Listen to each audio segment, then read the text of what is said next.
Now let's talk about the new facelifted Skoda Yeti. Ashish Jha was in Srinagar with the car. Here's the review.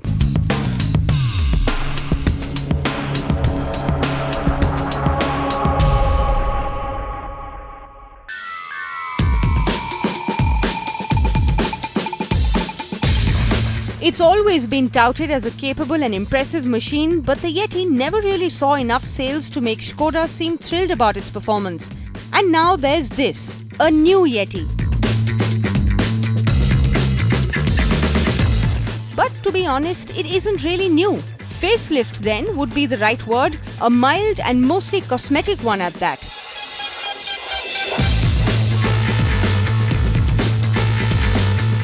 When the new Yeti was unveiled in 2013, our first impressions were that Skoda had taken away from the individuality and quirkiness of its design.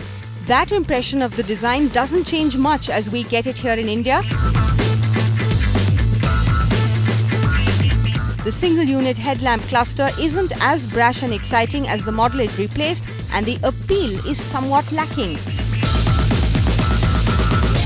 At the front, it's more about the horizontally accentuated design with the revised grille and redesigned headlights. The rear has been worked upon to give the tailgate a contemporary look, while the rear light clusters are shaped to reflect the characteristic Skoda C shape.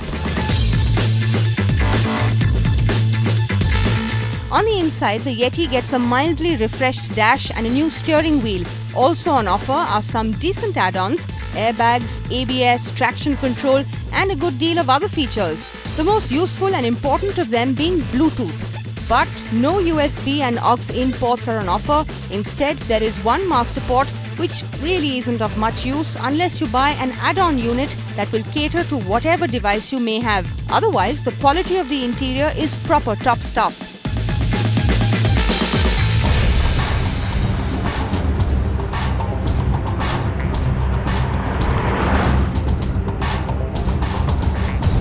Now, we spent a couple of days driving the new Yeti through varied road conditions involving winding roads around some very picturesque landscapes.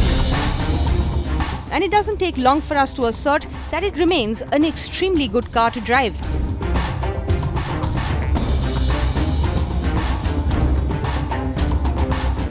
110 horsepower is the amount of power the two-wheel drive Yeti makes from its slightly detuned version of the same 2-litre engine that powers the four-wheel trim. In its all-wheel drive form, it makes 138 bhp and 320 Nm of torque.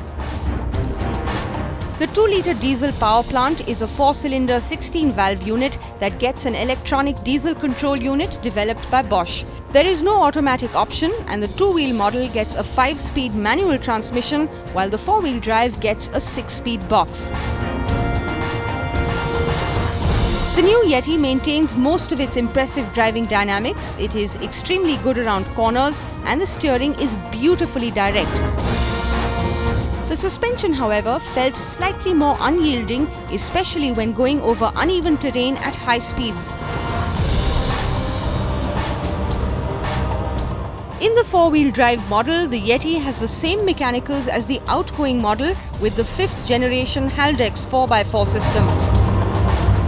It may not be good enough to deal with serious off-roading, but it is going to be pretty competent in most of the conditions that our roads may offer. We wish that the ground clearance was a bit more though. At 180 mm, it does tend to scrape its belly when going over some sharp speed bumps or slightly deeper potholes. The Yeti 4x2 is priced at 18.99 lakh rupees and the 4x4 gets a sticker price of 20.53 lakh rupees, both ex-showroom Delhi. Both come only in one elegance trim.